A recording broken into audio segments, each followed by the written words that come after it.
அல்லாஹ் தாலாவுடைய நாதனும் கருவை கருணை அல்லாஹ் தாலா உயர்வான இந்த மஜ்லிஸை நம் அனைவரையும் ஒன்று சேர்த்து அல்லாஹ்வை பற்றி பேசுவதற்கும் அல்லாஹ்வை பற்றி கேட்பதற்கும் ஒரு அற்புதமான வாய்ப்பை அல்லாஹ் நமக்கு தந்திருக்கிறார். அல்ஹம்துலில்லாஹ் அல்ஹம்துலில்லாஹ். எத்தனையோ பேர் இந்த கோதாமேட்டில் இருந்தாலும் அண்ணா நகரில் இருந்தாலும் நம்மளை மட்டும் அல்லாஹ் உள்ள சேர்த்து வச்சு அவனை பற்றி பேசுவதற்குண்டான வாய்ப்பை அல்லாஹ் தந்திருக்கிறோம். போன வாரம் எத்தனை பேர் இருந்தோம், இந்த வாரம் எத்தனை பேர் இருக்கோம் அப்படின்னா நம்ம ஒவ்வொரு வாரம் கணக்கு பார்த்துக்கணும். ஏன்னு சொன்னா எல்லாருக்கும் அலோட் இல்லை. திக்ர் மஜ்லிஸ்ல எல்லாருக்கும் அலோட் கிடையாது. சில பேருக்கு அல்லாஹ் அனுமதி கொடுப்போம். அவங்க கலந்துக்கிட்டாங்கன்னா அல்ஹம்துலில்லாஹ். திக்ர் மஜ்லிஸ்னா பெரும்பாலும் நிறைய பேருக்கு தெரியாது. ஆமா, அங்க போய் உட்காருவாங்களா, அதுக்கு வேற இருந்தா 1 மணி நேரம் நின்று ரோட்ல நின்று கதை பேச சொல்லுங்க, தாராளமா பேசுவோம். 1 மணி நேரம் ரோட்ல நின்று கதை பேச சொல்லுங்க, தாராளமா பேசுவோம். அதே ஒரு 1/2 மணி நேரத்தை திக்ர் மஜ்லிஸ்ல கலந்துன்னு சொல்லுவாங்க, முக்கியமா ஒரு வேலை ஒன்று போயிட்டு வந்துடுறான்னு போயிடுவோம், அவ்வளவுதான். அப்ப அதுக்கும் இதுக்கும் உள்ள வித்தியாசம் என்னன்னு சொன்னா, அவ்வளவு சீக்கிரமா கலிமா விளக்கத்தை எல்லாருக்கும் அல்லாஹ் தர மாட்டான். கலிமா லா இலாஹ இல்லல்லாஹ் 1500 வருஷத்துக்கு முன்னாடி அல்லாஹ் குர்ஆன்ல சொன்னா ஃபஅலமன்னஹு லா இலாஹ இல்லல்லாஹ், நீங்கள் கலிமாவை தெரிந்து கொள்ளுங்கள் என்று சொல்றாங்க. இப்ப 1500 வருஷத்துல எத்தனை ஹஸரத் மாறி போயிட்டாங்க. இன்னைக்கு நம்ம லா இலாஹ இல்லல்லாஹ் பத்தி பேசுறோம். இதுக்கு முன்னாடி வந்து எத்தனையோ ஹஸரத்மார்கள் பயான் பேசிருக்கலாம், லா இலாஹ இல்லல்லாஹ் பேச மாட்டாங்க. ஏன்னு சொன்னா அவங்களுக்கு அதை பத்தி தெரியாது, அதை பத்தி உண்டான இல்மு அவங்கள்ட்ட இல்ல, அதனால அவங்க பேசல.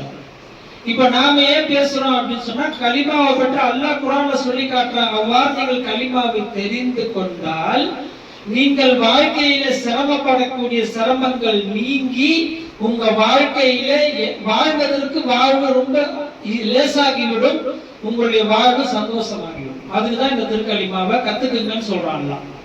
ஏன் கத்துக்கிறதுன்னு சொல்றான், இந்த துனியாவும் நீங்க நல்லா இருப்பீங்க. இதை தாண்டி ஒரு வாழ்வு இருக்குது.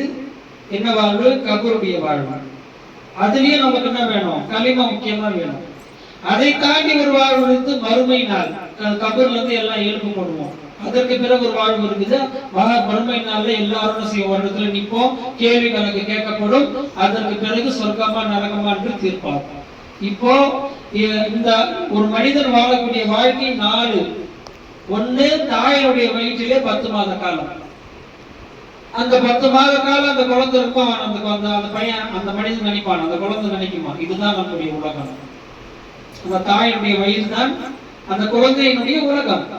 அதுலயே அந்த குழந்தை கை கால் அப்படியே அடிச்சு ஆடும். அதாவது அந்த மாசமா இருக்கிறவங்க நீங்க பாத்தீங்கன்னா 4 மாசத்துக்கு மேல, 5 மாசத்துக்கு மேல அந்த புள்ள வந்து கை கால் ஆட்டுறதுலாம் தெரியும், கை கால் அசைக்கிறதுலாம் தெரியும்.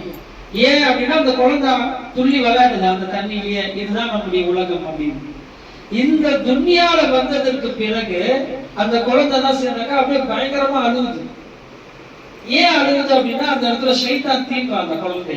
முதல்ல குழந்தை பிறக்கும் போது ஷைத்தான் அந்த குழந்தையை தீண்டுகிறான் என்பது பெருமானாருடைய ஹதீஸ்.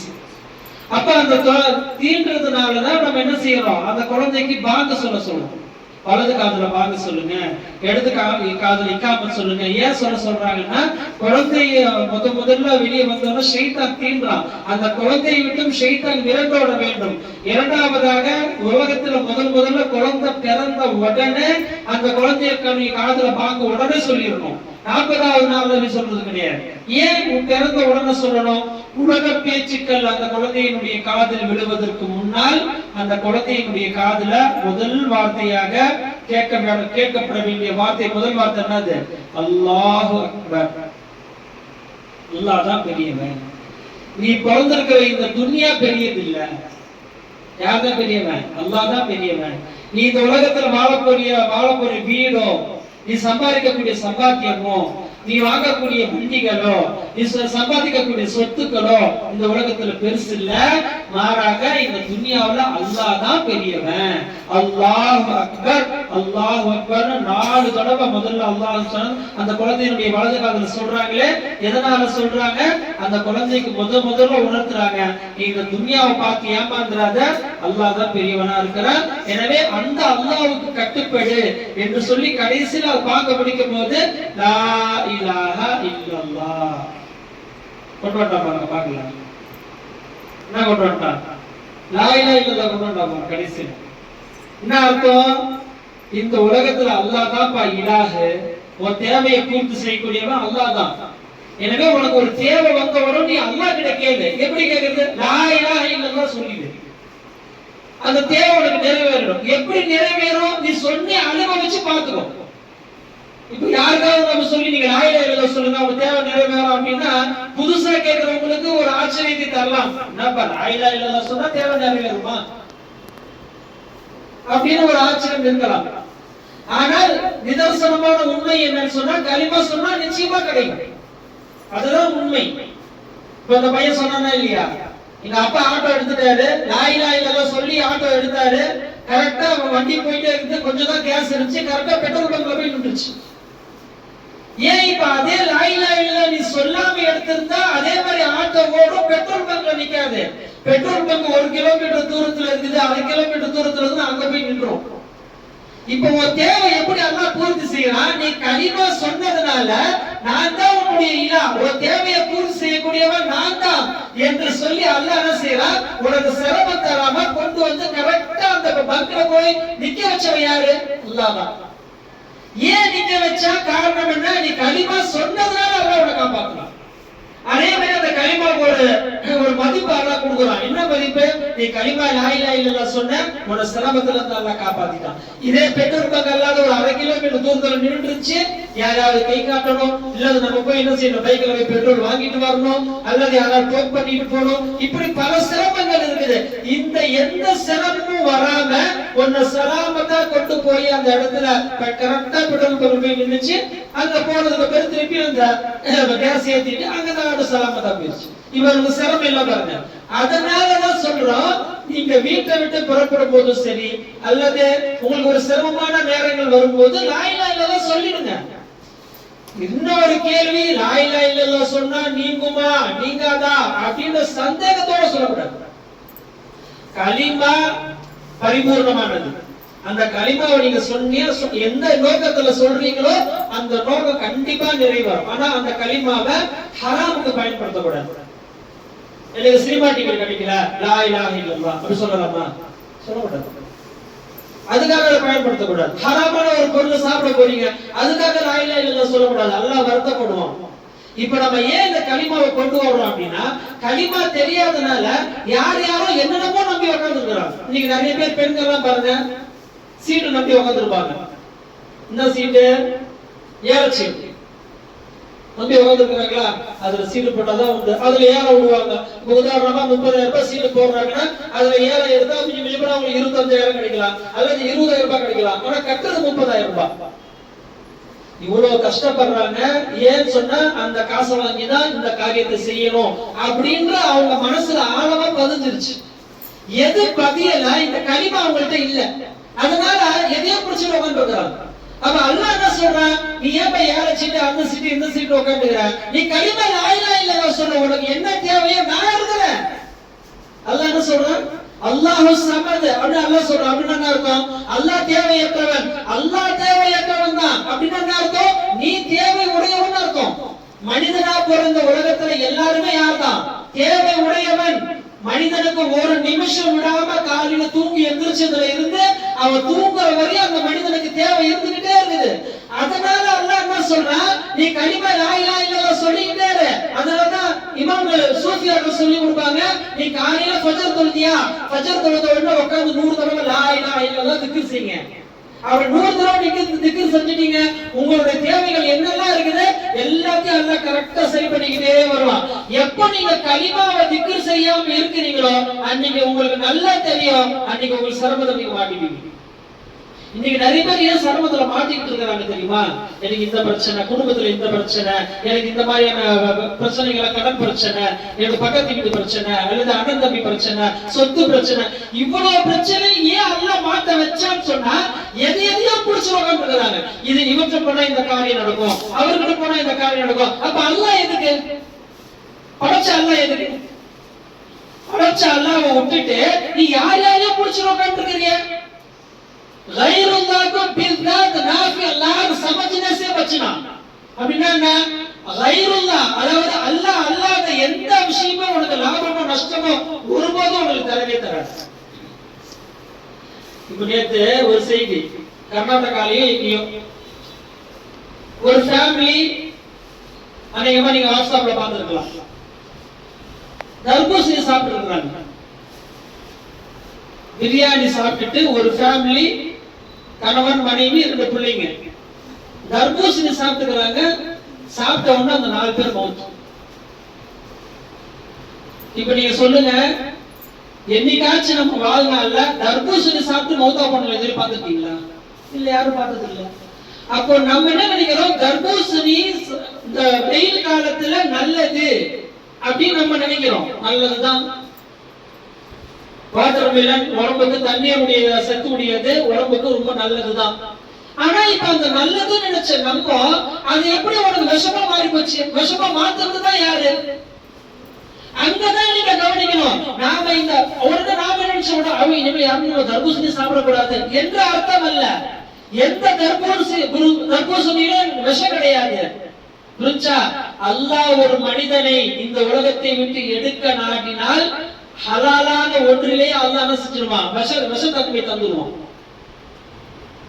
நீங்க நல்லா விளங்கி வச்சுக்கோங்க. அப்போ நீங்க நல்லா விளங்கணும், ஒரு சாதாரண உணவு பொருள் அல்லாஹ்வால விஷமாக்க முடியும். ஒரு விஷத்தை அல்லாஹ்வால சாதாரண உணவாக அல்லாஹ்வால ஆக்க முடியும்.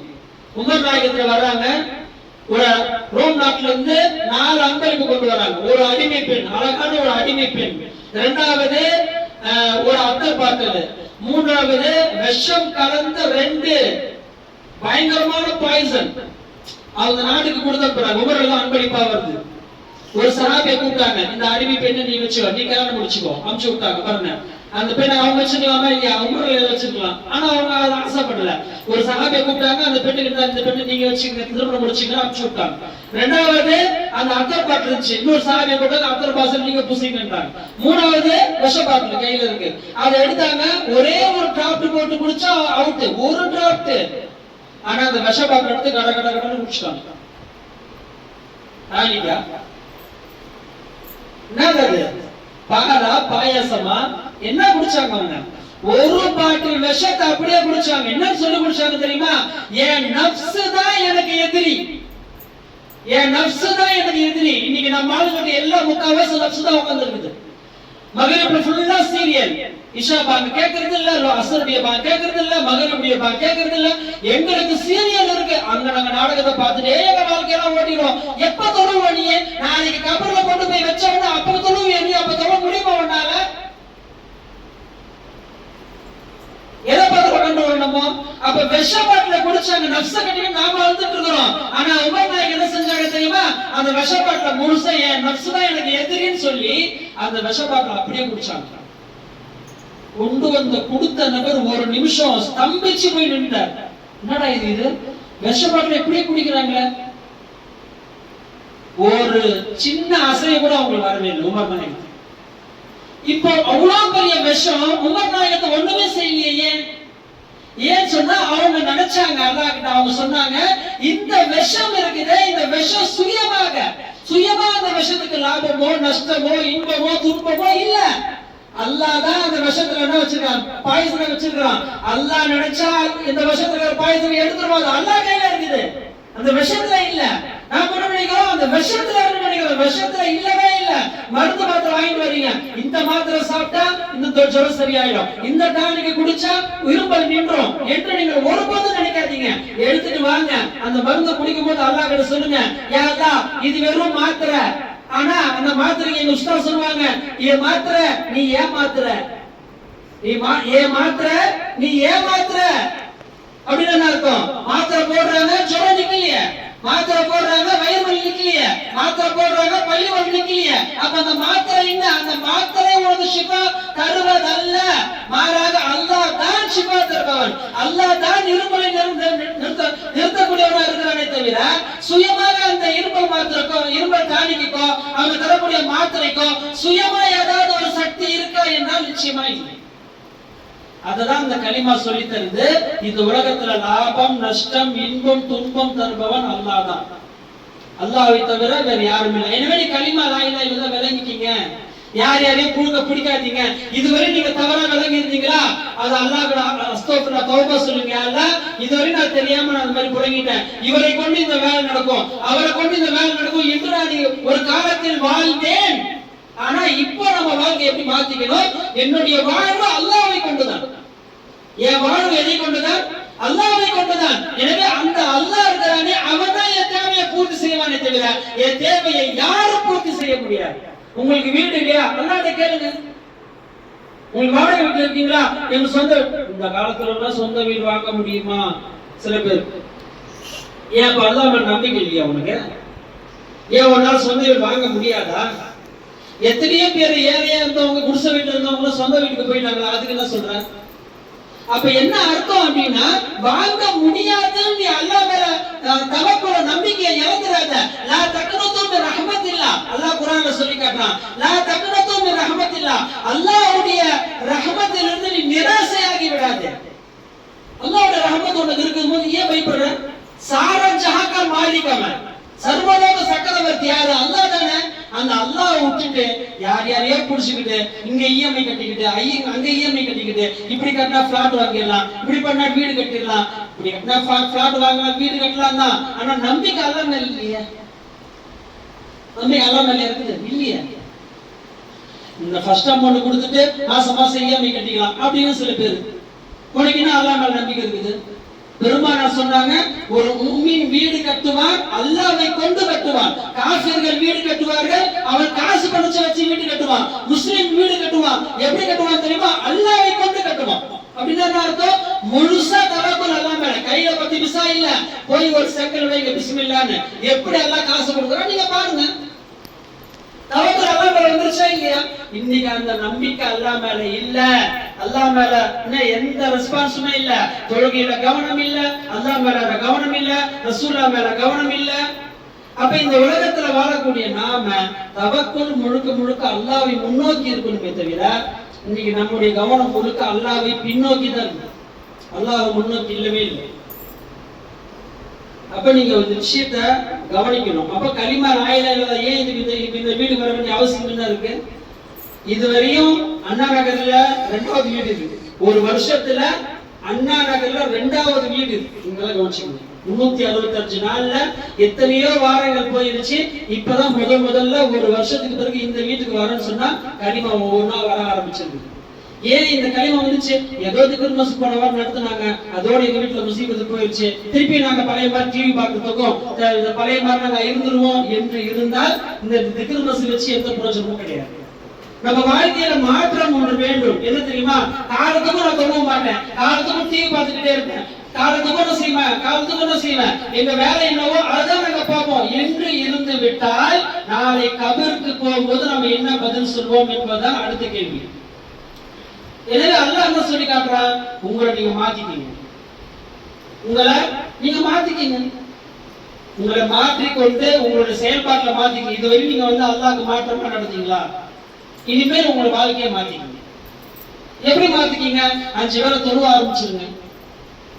மகிழ்வுடைய நேரம் பாது சொல்றாங்கன்னா டிவி எல்லாத்தையும், ரேடியோ, போன் எல்லாத்தையும் ஆஃப் பண்ணி ஓரமா வச்சுட்டு மகிழ்வு தொழுவுங்க. வீட்டுல உங்களுக்கு குர்ஆன் ஓத தெரிஞ்சா வீட்டுல உட்காந்து கொஞ்ச நேரம் குர்ஆன் ஓதுங்க. உங்களுக்கு குர்ஆன் ஓத தெரியலையா, உட்காந்து லா இலாஹா இல்லல்லாஹ் திக்ர் செய்யுங்க, ஸலவாத் கொஞ்ச நேரம் ஓதுங்க. உங்களுக்கு தெரிஞ்ச சூறாக்கள் கொஞ்ச நேரம், குல் ஹுவல்லாஹ் சூறாவை என்ன சூறா தெரியுமோ முடிஞ்ச அளவுக்கு ஒரு 500 தடவை லா இலாஹா இல்லல்லாஹ் சொல்லுங்க. மகிழ்வுக்கு என்ன ஆயிட போகுது?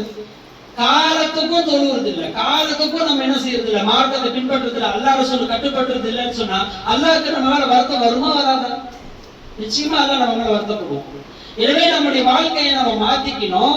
எப்ப மாத்திக்கணும்னு சொன்னா, நம்ம வாழ்க்கையில இந்த மாதிரி திக்ர் மஜ்லிஸ் எல்லாம் ஏன் கொண்டு வரணும், நம்ம வாழ்க்கையில மாற்றத்தை கொண்டு வர வேண்டும் என்பதை அல்லாஹ் கவனத்தில் கொண்டுதான் இந்த வீட்டுல ஆரம்பத்தில் சொன்னாங்க இல்லையா, 60 பாசா இந்த வீட்டையும் அல்லாஹ் நாடுனா இந்த வீட்டுல இருக்கக்கூடிய ஆண்கள் பெண்கள் எல்லாமே இனிமே நம்ம வாழ்க்கையில மாற்றத்தை கொண்டு வரணும். பக்கத்துல பள்ளிவாசல் இருக்கு, 2 பேர் 3 பேர் தொழுறாங்க சஃபல. எவ்வளவு பெரிய அவமானம்!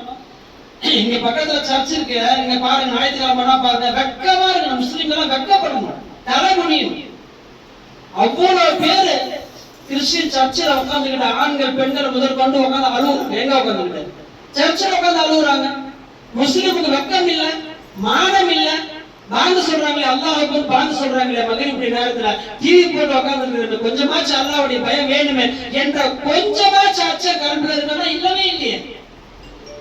அப்ப அந்த மனிதர்களை பார்த்து நாம என்ன சொல்லணும்? அப்போ இதெல்லாம் அல்லாஹ்வுக்கு வருத்தம் வருது, அதனால அல்லாஹ் உங்களுக்கு எச்சரிக்கை செய்யறான். எப்படி எச்சரிக்கை செய்யறான் தெரியுமா?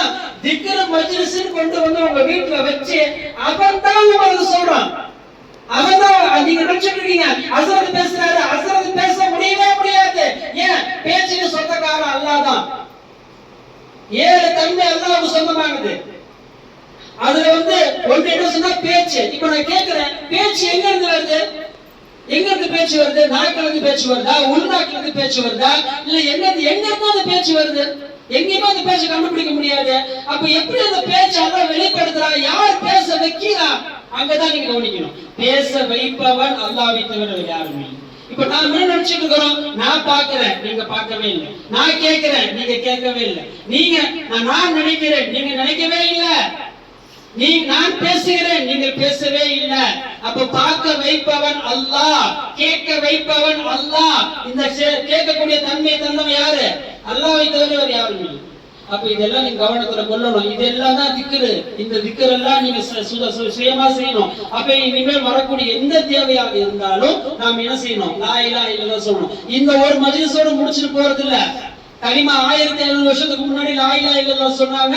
1,74,000 நபிமார்களும் கொண்டு வந்தது எதை கொண்டு வந்தாங்க? லா இலாஹ இல்லல்லாஹ் கொண்டு வந்தாங்க. லா இலாஹ இல்லல்லாஹ் சொன்னாங்க.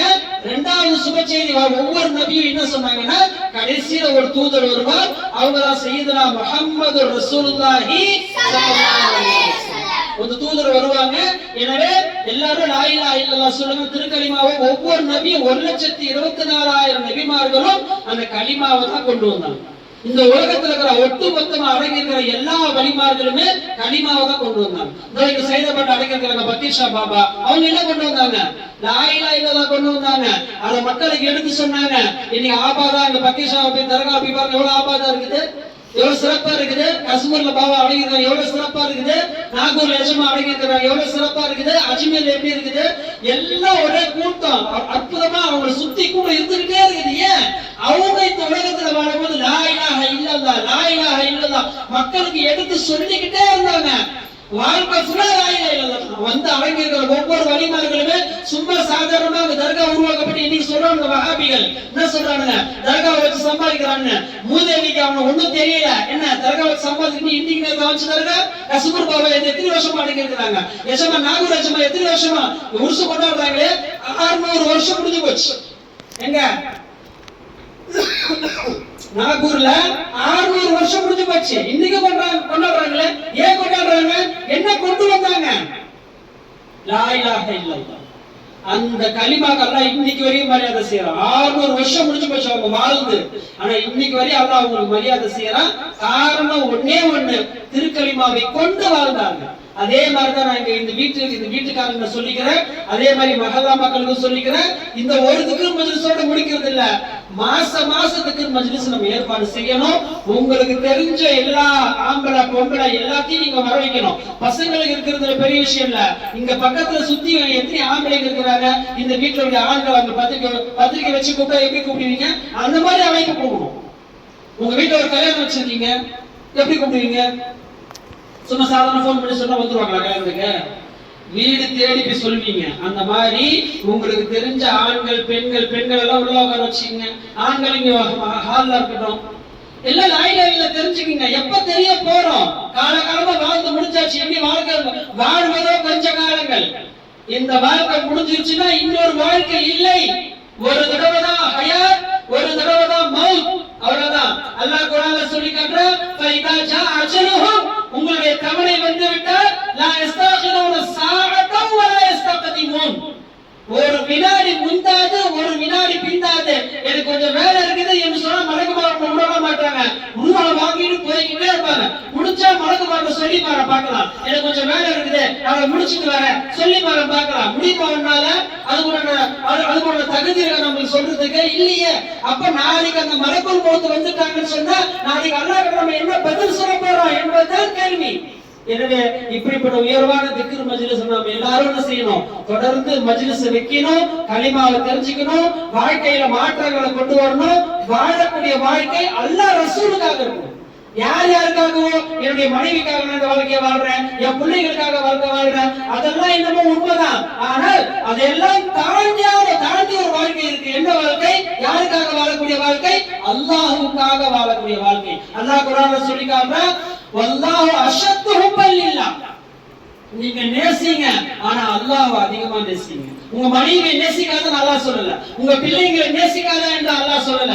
உங்க மனைவியை நேசிங்க, உங்க பிள்ளைகளை நேசிங்க, ஆனா அல்லாஹ்வை அதிகமா நேசிங்க. வல்லாஹு அஷத்து ஹுப்பல் லில்லாஹ். அல்லாஹ்வை நீங்கள் அதிகமாக நேசியுங்கள். அப்ப என்ன அர்த்தம்? உங்க மனைவி மக்கள் நீங்க நேசிக்க வேண்டாம் என்று அல்லாஹ் சொல்லவே இல்லை, தாராளமா நேசிங்க. ஆனால் அவர்கள் தான் வாழ்வு என்று கடைசியில் இருந்தார்கள். அதை தாண்டின ஒரு வாழ்வு இருக்குது. என்ன?